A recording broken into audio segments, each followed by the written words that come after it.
আমাদের অভিযোগ এখানে দীর্ঘদিন ধরে, আজ প্রায় 10 বছর ধরে কাজল ভাই ওর নেতৃত্বে ওর বাহিনী দিয়ে ক্যানেলটাকে বন্ধ করে রেখে দিয়েছিল। বাঁধ করে মাছের চাষ করতো সাবমার্সেল বসিয়ে ক্যানেলের মধ্যে, এবং সেই জল চাষিরা এই এলাকায় কম করে আমরা পুঞ্জ পর্যন্ত জল দিত, সেই সব জল সব বন্ধ। হ্যাঁ, যে বলতে দিত তাকে তো একদম সব অংশে নিবংশ করে দেবার হুমকি। সেই গ্রামের লুটপাট থেকে আরম্ভ করে মার্ডার করা থেকে আরম্ভ করে সবই করে দেবো বলেছিল।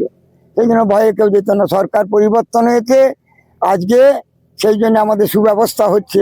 এইটার জন্য আমরা চাষিরা খুবই গর্বিত এবং খুবই আনন্দিত যে চাষিরা চাষ করতে পারবে। হ্যাঁ, সেইটাই আমাদের বড় উপকার। এই যে জলের সমস্যা আপনাদের, হ্যাঁ, আপনারা কি সেচ দপ্তরে কোনো অভিযোগ দায়ের করেছিলেন? না, সেচ দপ্তর কোনো অভিযোগ করেছিলেন, করা হয়েছিল। তার পরিপ্রেক্ষিতে এই অভিযান সব জানানো হয়েছে।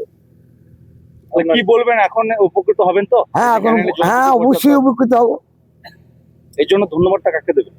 ধন্যবাদকে বর্তমান সরকারকে দেবো আমরা, প্রশাসন। আমার নাম দেবপ্রিয় চ্যাটার্জি, গ্রাম আঙ্গরা। খালা গ্রামের যে সমস্ত চাষিরা তারা অভিযোগ করেছিলেন সেচ দপ্তরের কাছে যে তাদের কাছে নাকি দীর্ঘদিন ধরে বাঁধ করে দেওয়া হয়েছিল বলে জল আসছিল না, আর সেই অভিযোগের ভিত্তিতে আজকে সেই বাঁধ ভাঙছে প্রশাসন। কি বলবেন? প্রশাসনের কাজ করছে।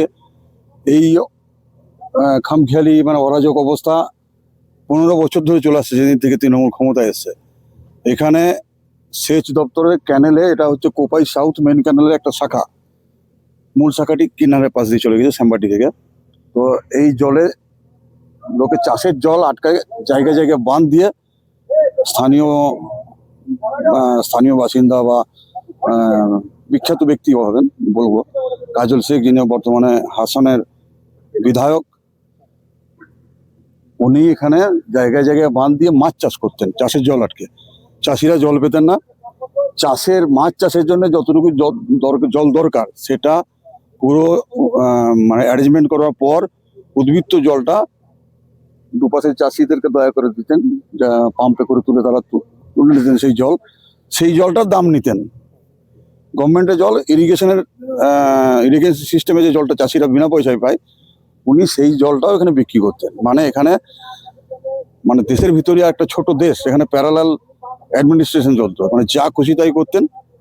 তো অরাজক অবস্থা পেরিয়ে গেছে। এখন বিজেপি ক্ষমতায় এসছে, তো একটার পর একটা সারা পশ্চিমবঙ্গ জুড়ে যেখানে এরকম ফাজলামি হয়েছে সবই ব্যবস্থা করা হবে। এরপর থেকে বাঁধ কেটে দেওয়ার পর চাষিরা নিয়মিত জল পাবেন।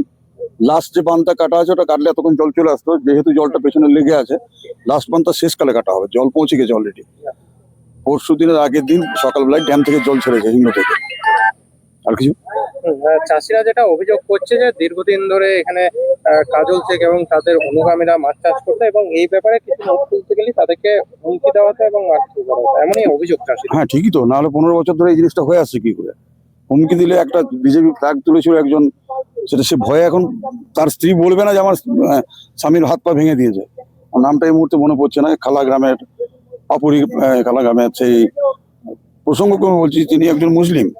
সেই অপরাধে, ফ্ল্যাগ তোলা অপরাধে তার 2 পা ভেঙে দিয়েছে। সে চিকিৎসা করাতে যেতে পারে না সরকারি জায়গায়, কোয়াক ডাক্তারকে দিয়ে যেটুকু চিকিৎসা হয়। তো সেরকম লোকের বিরুদ্ধে মুখ খোলার সাহস ছিল না। 15 বছর ধরে এই মানে কি বান্দরামি ফাজলামি যা বলবেন এটাই হয়েছে। এখন কি চাষিদের সমস্যা দূর হবে? নিশ্চয়ই দূর হবে। এই তো ওই 3টে বাঁধ আজকেই কাটা হয়ে যাবে। কাটার সঙ্গে সঙ্গে এদিকে জল বইতে শুরু করবে। এবার আপনারা পেছনে ক্যামেরা ঘুরিয়ে দেখে নিতে পারেন, বিস্তৃত এলাকা জুড়ে ব্যারেন ল্যান্ড পড়ে আছে। এখানে চাষ করা মানে এই অত্যাচারের জন্য চাষিরা চাষ করতে পারতেন না। এত 15 বছর ধরে এই জিনিস চলে আসছে। যে খালা এবং পাপুরি গ্রামে যে সমস্ত ক্যানেল এতদিন বন্ধ ছিল সেগুলো প্রশাসনের তরফে ভেঙে দেওয়া হচ্ছে, কি কারণ বা আপনারা কোনো অভিযোগ জানিয়েছিলেন? আমরা প্রশাসনকে জানিয়েছিলাম। তার জন্য প্রশাসনের উদ্যোগে চাষিদের স্বার্থে এই আজকে উদ্যোগে কাজটা শুরু হয়েছে। আমাদের চাষিদের মঙ্গলের জন্য এটা হচ্ছে, খুবই ভালো জিনিস। আমরা চাই যে সরকার যে উদ্যোগটা নিয়েছে, সাধুবাদ জানাই সরকারকে। কি অভিযোগ ছিল? হবে যে দীর্ঘদিন ধরে আমরা জল পাচ্ছিলাম না। জল না পাওয়ার জন্য আমাদের মাঠে জমি অনেক পড়ে থাকছিল, চাষটা ঠিকমতো হচ্ছিল না, এর জন্য চাষি মার খাচ্ছিল। মানে জল কি একবারে পাচ্ছেন না নাকি এই না, না, না। পে করতে হতো? ক্যানেলের জল আমরা প্রায় 7-8-10 বছর ধরে পাইনি। এই সাবমার্সিবলের জল নিয়ে কোনো রকম হয়তো করতে হয়েছিল, আকাশে বৃষ্টির জন্য থাকতে হচ্ছিল। আজকের পর থেকে কি মনে হচ্ছে যে সবকিছু ঠিক হয়ে যাবে? আজকের পর থেকে মনে জন্য যে আমাদের নতুন সরকার এসে যাক মোটামুটি এই চাষিদের একটু মঙ্গল হবে। কতটা খুশি আপনারা? আমরা যথেষ্ট পরিমাণে খুশি। আর এই যে বন্ধ ছিল সেখানে কি কোনো কাজ করা হতো ক্যানেলের জল দিয়ে? এটা ক্যানেলের জল দিয়ে আমাদের চারকোলগ্রাম বাড়ি তো শুনেছি যে নাকি মাছ চাষ হতো এখানে। সেটা কারা করতো? সেটা এখানে পাপুরি কাজল ভাইয়ের নেতৃত্ব হতো।